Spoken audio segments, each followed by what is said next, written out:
3,300 years ago, a caravan made its way through the desert. They were walking east of the Nile, leaving the safety of the river valley and heading deep into the mountains that stretch between the river and the Red Sea. The caravan was populated by soldiers who marched under the burning sun, armed with bows, spears, swords, and shields. Some of them might have worn body armor, most notably a cap made of cloth or leather over their head, and they likely strode these paths wearing sandals made of papyrus or leather. This footwear was necessary, for the eastern deserts are not a soft, sandy expanse like you might imagine from the Sahara. Instead, they are rocky, littered with small, sharp stones that spread out across the waste. Over and atop these stones, the tramp of thousands of feet would kick up clouds of dust. The soldiers probably marched in groups of 50 and larger clusters of about 200 men, led by their officer, called a standard bearer. Transporting their supplies, the soldiers were accompanied by porters, and also by donkeys. These animals, called a'a in Egyptian, trod placidly behind their masters, their backs bent with large baskets or panniers loaded with supplies, including food and tools for the expedition ahead. There were no camels; those would not appear in Egypt for centuries yet. For the ancient Egyptian soldier, the donkey was the vehicle of choice. The soldiers and their animals marched along the roads. Here and there, the braying of donkeys was perhaps interrupted with another sound, the neighing of horses. Pairs of horses pulled chariots, carrying the officers and leaders of the expeditions. These well-dressed men stood in their war carts, protected from the sun by parasols that were attached to the frames. Their travel was easier than that of the foot soldiers, but still likely a bumpy, disorienting ride, as the chariot wheels bounced across the stone-littered landscape. Somewhere along the marching column, perhaps at its head, a particularly ornate chariot outshone its comrades. It was drawn by large, well-bred steeds, and the cart itself was richly decorated in bright colors and patterns. The rider was finely dressed, wearing a shirt of high-quality linen, and perhaps a helmet, a sculpted bronze affair that protected his skull and gave him visible prominence. This chariot was no mere military official. It was the king himself. The lord of southern and northern Egypt, Men Ma'at Ra, or Sety I, was leading this expedition in person. Accompanied by bodyguards and military captains, the pharaoh was heading east. The landscape in which these men marched was a curious mix of towering hills and mountains and broad, flat expanse. The eastern desert is dominated by the mountain range known as the Red Sea Hills, but these peaks are separated by wide valleys or wadis. The wadis provide the main walking routes for traveling into this region, either to reach the hills themselves or to traverse them on the way to the coast of the sea. Sety and his soldiers were following these routes. At a glance, the eastern desert is a dry and barren waste, but here and there you will find growth, either a tree standing by itself, or a small copse, or a cluster of bushes eking out a living at the bottom of the valleys. The plants feed on groundwater that seeps into the bedrock from the torrential rainstorms that periodically sweep the hills. The rains drain down into the wadis, then seeping into the rock itself, creating a water table on which this life can feed. It is far from lush, but it's not quite dead. The occasional tree provided a spot of shade, but it was little relief to the travelers that entered this region. For the soldiers of Sety I, it was an especially difficult route. Hour by hour, day by day, they marched beneath the burning sun. Their destination was some 55 kilometers east of the Nile Valley, about 2.5 days' march at a normal pace. The main challenge would be thirst. Donkeys might carry jugs of water strapped to the panniers on their backs, but liquid in any form is the heaviest burden on a march. and many of the soldiers would find their tongues drying and their throats becoming dusty shortly after departure. The difficulties of such supply are lamented in an ancient text known as the Teaching of Duaketi, or the Satire of the Trades. Speaking about the life of the soldier, the ancient author of this text says, quote, "Come, let me tell you the woes of the soldier. He is awakened at any hour, and he is driven forward like a donkey. He works until the sun sets. He is hungry, his body is exhausted. It is like he is dead while yet alive. He is called up for the foreign hill country. His marches are high in the mountains. He drinks water only every 3 days, and it is foul with the taste of salt. His body is broken with dysentery. He is barely conscious, and his legs are weak." End quote. The Teaching of Duaketi, or the Satire of the Trades, brings its own prejudices and biases towards the description, and these words are certainly dramatic in describing the soldier's suffering. But a march through the desert is a difficult undertaking, no matter the circumstances. The sun is hot, the shade is rare, and the water is almost absent. Marching these roads day after day, the experience must have been painful. Such a hard journey in the heat and the dry must have had a powerful motive. Why were the soldiers, the overseers, and even the pharaoh himself undertaking this expedition? Well, they were marching east in search of gold. Ancient Egyptian gold is famous, justifiably so, and in the popular imagination, most of that gold comes from the south, from the mountainous regions in modern-day Sudan, which the Egyptians called Wawat and Kush. But while Sudan was the largest source of ancient gold, you can also find it in Egypt. The hills between the Nile and the Red Sea are littered with metal deposits, including copper and gold in 2 distinct types, both the classic yellowish gold, but also a silver-gold alloy called electrum. The gold-bearing deposits of the eastern desert are not as numerous or as rich as those to the south, but they were still valuable, and for centuries before Sety, Egyptians had been making the trek into the dry and dusty hills in order to seek these metals. Now, the Egyptian pharaoh came in search of the same. For over 2 days the caravan marched through the desert, and long before they reached their destination, the soldiers must have been parched. Naturally, there were few opportunities for water in this dry, featureless landscape, but previous generations had made some effort to alleviate that discomfort. Archaeological sites throughout this region show evidence for wells, for the Egyptians digging deep into the earth to access the groundwater that is locked beneath the sands. As I mentioned earlier, torrential rainstorms in the highlands of the Red Sea hills pour down into the wadis towards the Nile Valley. The water never reaches the Nile, it is absorbed into the bedrock as it goes. But that water table is surprisingly close to the surface. That water allows the occasional tree to sprout forth, and in some regions you will find scrub or brushland holding tight to life. But for humans, the water can only be reached through digging. This is why some of the donkeys would have carried hoes in the baskets or panniers on their backs. When they reached a likely site, the Egyptian troops would take out their hoes, the meru, in order to dig deep into the soil.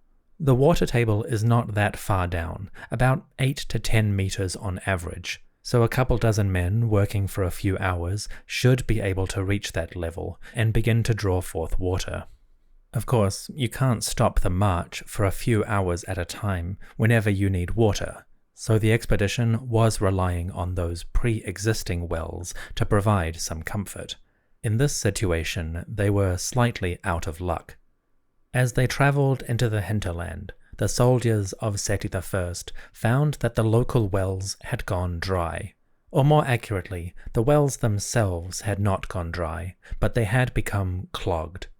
Whether through local environmental conditions, an unusually dry period, or due to a lack of maintenance, maybe no expedition had come this way for several years, the wells had gradually filled up with dust and sediment brought by the wind and the torrential rains. Mud and sand had blocked the reservoirs, so wherever they went, the soldiers would once again have to dig deep in order to access water. The experience must have been disheartening, as they travelled the well-worn roads, expecting to find relief at least once a day. The soldiers were repeatedly disappointed, as each well proved to be blocked up dry. The situation might have been quite worrying. One after another, the soldiers arrived at each well, only to find it filled with dust and sand. The solution was not a simple one. While the commanders, or the king himself, might deputize a group of soldiers to start digging, to reopen the well, there was no guarantee that the well itself still contained any water. The soldiers might dig through layers of sediment and sand and reach the water table below, or they might dig and dig and dig and find nothing but rubble and dust. With that in mind, the main body of the expedition could not afford to wait at each and every well. They had to keep moving, heading for their destination. Small groups of soldiers might peel off to start digging at each watering hole, but the rest of them had to keep going. The difficulties reached crisis point when the army reached its destination. At a site called Knaus, in a region now known as the Wadi Barramia, Sety I, his lieutenants, and his soldiers finally ceased their march. They had come to the mining country, an area exploited in previous generations to extract valuable minerals and metal. Alas, once more the soldiers arrived to find that the wells and watering holes had become blocked by sediment and sand. They were now a long way from home with no source of water. We know about this thanks to a record of Sety I himself. At a small temple on the site of Knaus, Sety left a description of the royal expedition, and he specifically mentioned the problem of acquiring water. Sety wrote the following, quote, "His person, the king, surveyed the deserts right up to the mountains. In his mind, he desired to see the mines from which electrum, the alloy of gold and silver, is brought. But when his person had gone many miles, then he made a halt upon the road to think things over. And he said, 'How difficult is a waterless road! What happens to travellers to relieve their parched throats? Who shall quench their thirst? The Nile land is far away, and the desert is so wide. Misfortune to the man who thirsts in this wilderness.'" End quote. Sety's attitude towards the lack of water is unusually empathetic for an ancient Egyptian pharaoh. He does not describe the situation in terms of his own hardship, that he is thirsty. Instead, he couches it in terms of other travelers who may be following these routes. Logically, Sety himself probably had access to plenty of fluid, water, beer, or wine, carried by servants, porters, or donkeys. But the king seems to recognize that he is in a uniquely privileged position, and that others following these roads will not be so lucky. That gives his description of the problem an unusually personal quality. He is still acting with grandiose royal motives, but at least for a moment, it does seem like he cares for those who follow. Back in the real world, the problem may have been quite serious. Having reached their destination in the Wadi Barramia, about 55 kilometers east of the Nile, the troops found that all of the local wells were dry. At this point, there really wasn't any other choice. If they were going to access water, they either had to turn around and head home and risk the long dry walk, or they would have to dig. Again, Sety describes the situation. Quote, "After his person had formulated these matters in his mind, he surveyed the desert, seeking out a place for making a well. Behold, the god guided him so as to grant the petition of the one whom he, the god, loved. Stone workers were commanded to dig a well in the mountains in order that he, Sety, could uplift the weary and cool the heart of the one who was parched by the summer heat. This watering place was built in the mighty name of Men Ma'at Ra, and it filled up with water in great amount, just like the cavern of the Nile sources at the island of Abu, Elephantine. End quote. The king followed the only sensible path. He commanded his servants to dig, to seek out the site of an old well and to break it open, seeking the water table below. Sety claims that one of the deities had guided him to the specific location. The deity in question is not named, but in the context, which I'll explain a bit later, it is probably the god Horus. The falcon deity of kingship apparently guided Sety to the correct place for the well. In reality, it's not hard to imagine Sety or one of his surveyors climbing up to a rocky outcropping to scan the landscape and seek out the old watering hole. This would have been visible even though it was filled in. A slight depression, a discoloration in the soil, would give away the telltale hint of the backfilled well. But, ever the pharaoh, Sety I did not pass up an opportunity for a bit of royal and divine pageantry. Claiming divine inspiration, he miraculously found the source of the water, and when the soldiers began to dig, the liquid life eventually broke forth, seeping up out of the soil. A new Nile in the desert. With the immediate crisis resolved, Sety could now turn his attention to practicalities. The king had come into the eastern desert for one simple purpose, to survey the mining country and to extract new sources of gold. To do that, his soldiers, or his stonemasons, were going to need somewhere to live. And so, Sety's record describes his establishment of a new mining settlement. The king says, quote, "Another good deed which came to my mind, by the god's command, was to found a settlement with a temple within it. Noble is the town that possesses a temple. I will build a chapel in this place in the mighty name of my fathers, the gods, and then they will grant that all I have done will endure, and my name will be repeated, spoken all around the deserts. Expeditionaries who are yet to be born shall come to boast of me because of my efforts, because, indeed, I was beneficent, one who takes care of the frontier patrols." End quote. Sety's beneficence, his empathy, was still part of a larger context of royal responsibility and duty. And in that sense, we do get an idea of Sety looking ahead to his own legacy. Whatever positive actions he makes, the finding of a well, the establishment of a town, those are beneficial for the ones they affect, but still, Sety has a care for his memory. These things go hand in hand with the ancient Egyptian monarchs, and the attention to legacy does not detract from the effectiveness of the decisions he had made.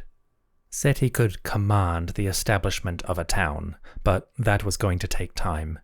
For now, the king and his followers were going to need a camp. They would need to establish a temporary living space as they began their work. Sety himself does not explicitly describe the establishment of a camp, but thanks to a tomb constructed shortly before Sety's reign, we do have an idea what this looked like. In the necropolis of Saqqara, the pre-royal tomb of Horemheb includes images of an army on the march. In several scenes, we find the soldiers establishing their evening camp. In one image, a group of soldiers run together in a group, and they carry something large and long upon their collective shoulders. It seems to be a wooden pole wrapped around with sheets of leather. At a glance, it's not exactly clear what this object is, but in another scene, we find an answer to our question. The large bundle is a tent, deconstructed, rolled up, and carried by the troops. We see this tent in the tomb of Horemheb. It is divided up into rooms, with furniture for the occupant, and jugs containing oils or drink for their use. In this particular image, we appear to be seeing the tent of the commander, and two of his followers are cleaning the floor, sweeping away the sand and sprinkling water over the ground in order to subdue the dust. The living quarters appear to be relatively spacious, large enough for several people to stand in at once. It's always difficult to judge size and perspective within ancient Egyptian art, but the tent does seem to have at least 2 rooms or subdivisions, so it may have been quite sizable. We can also get an idea of the pharaoh's traveling equipment thanks to the tomb of Tutankhamun. In that burial monument, there were a few pieces of furniture that seemed to be portable. This included a folding bed. Among Tutankhamun's furniture was a long bed that had 8 pairs of legs. The frame of the bed is made of wood, with papyrus matting to form the base. Notably, the bed's frame is actually several individual pieces, with joints or hinges connecting them. The bed can actually fold up, with the 3 sections layering on top of one another to make a more portable object. Chances are Sety I had something similar when he went on the expedition. Likewise, the tomb of Tutankhamun included a pair of folding chairs. These take the form of stools, with 4 legs that cross each other in an X pattern. The legs seem to be connected by ropes or strings, which holds them together and provides some stability. We find similar chairs in the camping scene from the tomb of Horemheb. Within each of the tents, there appear to be stools of the exact same design sitting amongst the furniture. So, again, this is probably the sort of item that Sety I would have taken on his eastern expedition. With that in mind, we can imagine the soldiers of the king unloading the heavy, wrapped-up tent from a bundle, perhaps carried by donkeys. They would take it to the appropriate location, unroll the heavy leather sheeting, and then raise the tent carefully. When the frame was established and the walls and ceilings were in place, servants would go in to sweep away the sand and dust and to prepare the space for furniture and personal items. When it was time to retire, the king could rest upon folding stools while drinking wine, beer, or water from jugs that were stored in the tent. And when it was time to sleep, he could unfold his bed, ready for a good night's rest. As the commander's tents rose and the camp came together, the soldiers could start looking to their needs. Their thirst had been satisfied by the newly dug well, and water was probably being distributed by porters. Now they would need food. We have a good idea of the supply situation facing these men. Halfway through Sety's reign, in year 6, the king left an inscription at a quarry known today as Jebel el-Silsila. In the course of this text, Sety decreed supplies for his workers. Specific quantities of food per day and per month are recorded in the inscription. Based on that decree, we could make a guess about the supplies used by the Eastern expedition out in the gold mining hills. The decree goes as follows, quote, "His person, Sety, increased the rations for the army force, including oil or ointment, bread, beef, and a multitude of vegetables without limit. Every man had 20 deben of bread every day without fail, and bundles of vegetables, roast meat, and 2 sacks of grain every single month." End quote. If we take Sety's decree at face value, we can reconstruct a basic idea of a soldier's rations. Individually, each man had a supply of bread weighing approximately 1.8 kilograms, that is 20 Egyptian deben. The soldier also had access to vegetables. Sety's decree doesn't specify the types of vegetables, but based on artistic scenes and the bits of food discovered in tombs, we can guess these items.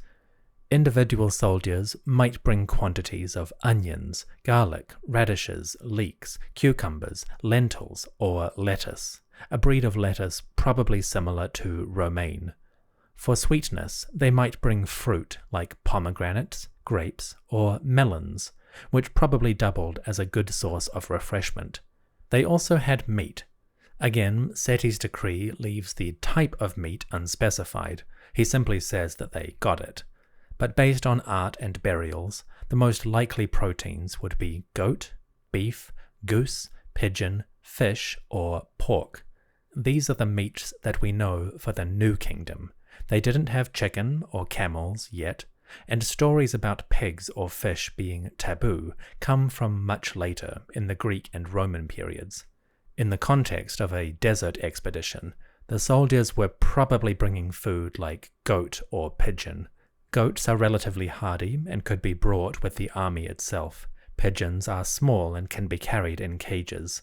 They might bring the other types of meat, like fish, beef, pork, or goose, in a cured or salted form. But for the fresher, live meat, pigeon and goat seem to be the best candidates.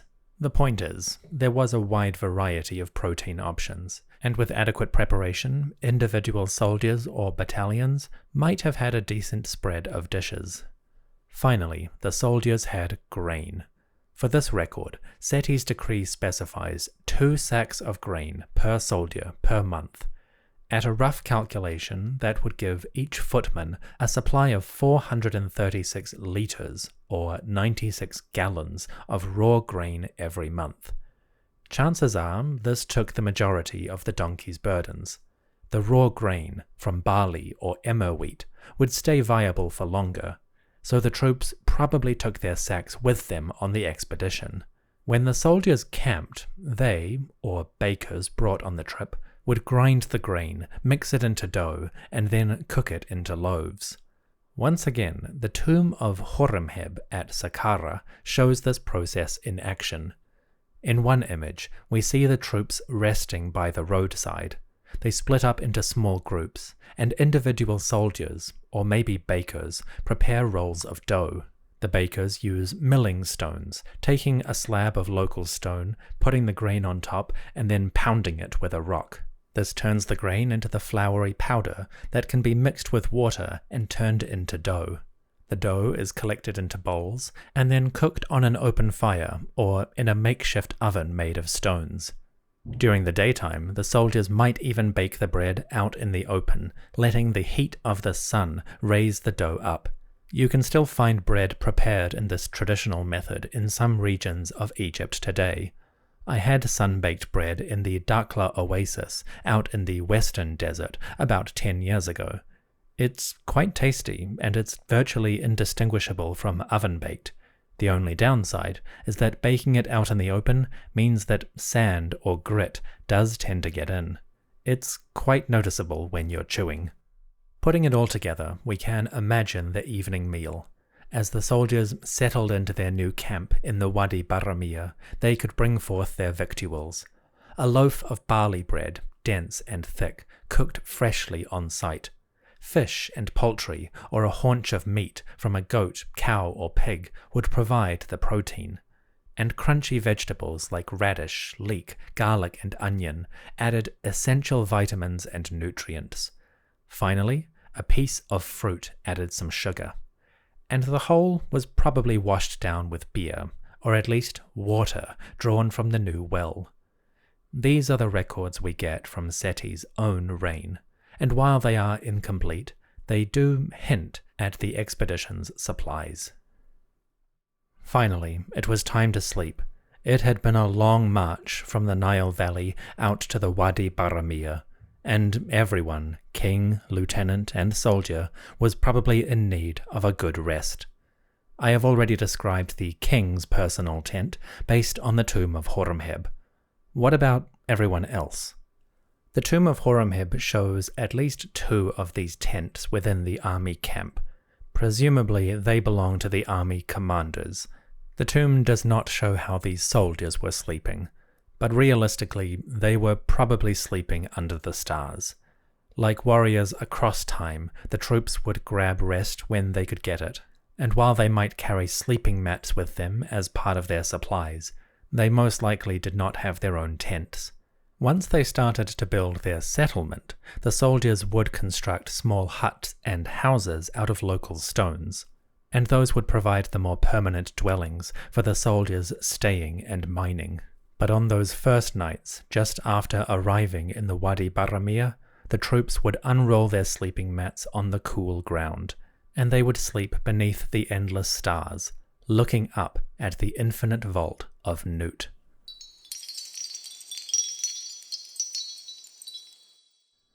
Around 1300 BCE, an expedition of Egyptian soldiers, led by the pharaoh himself, were camped in the eastern desert.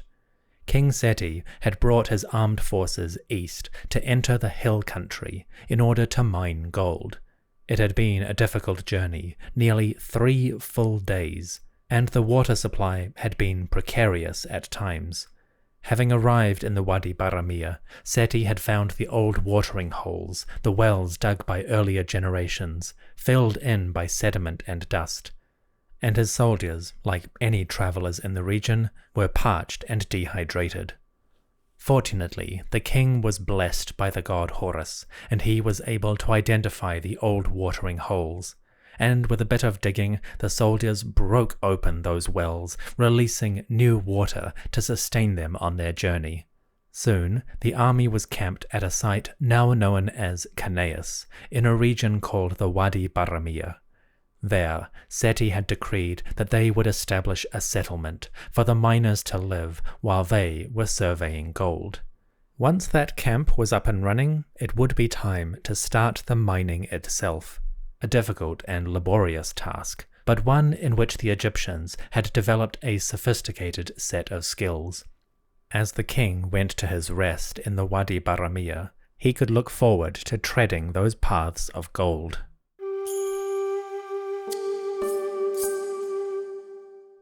Thank you for listening to the History of Egypt podcast.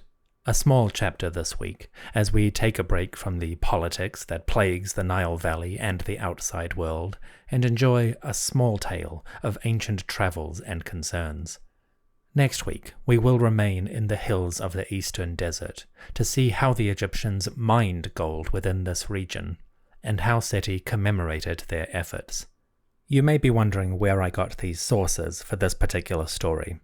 I have described some of them, like the Saqqara tomb of Horemheb and the decrees and inscriptions of Sety I. On the archaeological side, particularly regarding the wells and the gold mines, I'll discuss those in more detail in the next chapter.